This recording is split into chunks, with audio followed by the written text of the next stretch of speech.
今日咧，我想分享一個實用面積大約700平方尺嘅單位。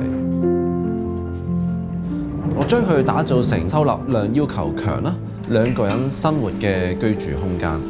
好多人會認為啦，700尺嘅單位2個人住係非常充裕啦。咁都要借助一個設計嘅助力啦，先至做到一個更好嘅結果出嚟嘅。而今次咧，我特別以2個獨立儲物室啦，去解決返唔同類別嘅大型物件收納要求啦。咁另外咧，亦都將一個浴室啦，打造成具備主廁啦、客廁功能嘅區域。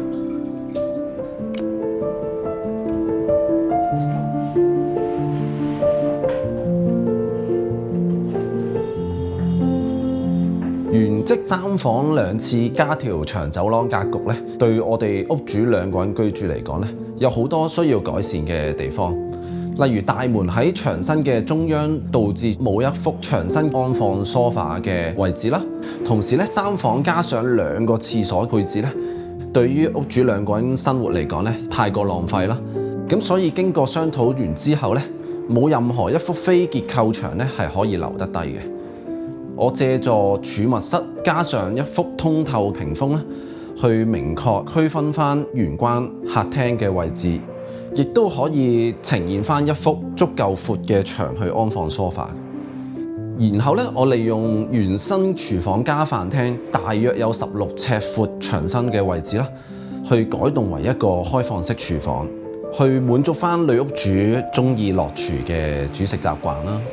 然後咧，我將原先主廁套廁空間結合啦，打造成以一個分離手法設計嘅浴室，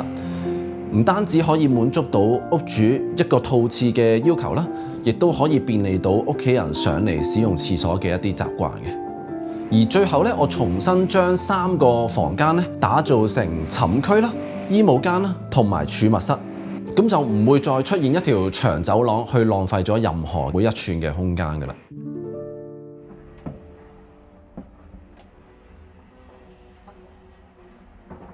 入到嚟單位咧，正前方架設咗一個到頂半透屏風啦。除咗營造一個玄關區域之外咧，亦都可以令呢個暗淡嘅地方咧採納到客廳嘅陽光嘅。而旁邊咧，亦都擁有一組到頂收納櫃啦，擺放一啲基本嘅鞋之外咧，我哋預留咗特定嘅位置咧，擺咗一個貓砂盤啦，同埋收埋咗近期經常多人會買嘅掃地機械人嘅。背後咧，亦都隱藏咗一個儲物室啦，主要咧係安放翻滑浪板啦、大型嘅一啲運動器具。今次嘅廚房設計咧，係我哋呢個項目一個比較大嘅核心位嚟嘅，因為佢佔用咗單位一個比較大嘅面積啦，同時擁有一個非常之強大嘅收納量啦，專為咗我哋中意落廚嘅女屋主而設嘅一個煮食嘅小天地。咁女屋主咧，亦都對電器上有要求啦，所以成個廚櫃咧係可以擺放4門嘅大雪櫃啦、標煙式嘅焗爐啦、洗碗碟機啦，同埋一啲小型嘅家電。小型家電嘅品牌啦、顏色咧都比較五花八門啦。咁所以我嘅設計入邊咧都用咗一個隱藏式推拉門啦，去將呢啲嘅廚具家電隱藏咗佢嘅。屋主咧，佢哋屋企人都經常會上嚟食飯作客啦，做咗一個中島連餐台嘅設計咧，方便翻佢招呼屋企人啦，甚至一啲朋友上嚟作客嘅。屋主咧，將來有諗過想買一張更大嘅餐台去招呼更多人嘅，咁所以中島咧，我哋就冇做到一個好固定嘅形式，就算將來要拆除，都可以好簡單就做得到。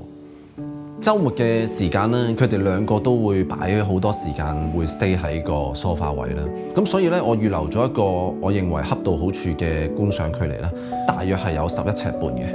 電視隔離咧，原先嘅開積咧係有一個嘅凹位啦。咁我都利用咗佢去做咗一個有展示功能啦，亦都可以隱藏翻一啲 modem 啊、router 等等嘅設備。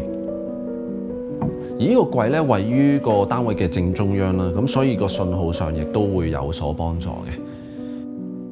正下方咧亦都預留咗一個比較隱蔽嘅貓通道啦。個窿咧就俾隻貓咧可以自由進出到主人房嘅，屋主可以自由去打開或者關閉咗佢都冇問題。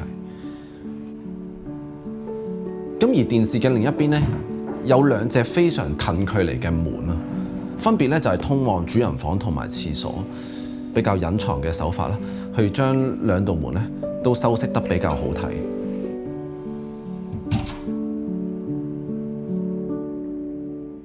咁經過咗客廳就會嚟到去寢區嘅部分啦，空間足夠啦，所以做咗一個三邊落床嘅位置啦。靠窗嘅床頭櫃嘅下方咧，就係一個隱藏嘅貓通道位置啦。床尾咧有一幅好乾淨雪白牆身咧，可以作為投影嘅功能啦。而背後咧其實仲隱藏咗一個儲物室啦，同埋具備做 exercise 加衣帽間混合功能嘅一個區域。我哋呢度咧，除咗做咗一個 L 型到頂櫃擺放大量衣物之外咧，剩低仲可以擁有一個大概7尺乘7尺嘅空間啦，俾翻佢哋兩個咧可以喺屋企做翻一啲 exercise 嘅。咁衣櫃門咧，亦都刻意留咗一清鏡嘅形式咧，去輔助翻佢哋做呢啲 exercise 啦。靠窗咧，呢一個比較採光度好嘅地方啦，咁我哋設計就做咗一個小型嘅台面啦，可以作為女屋主嘅梳妝位啦。亦都可以作為佢哋兩個會用到小型嘅工作台面嘅。盡頭咧，亦都有一道趟接門咧。其實背後咧就係成間屋第二個嘅儲物室，主要係擺放翻大型嘅運動器材啦，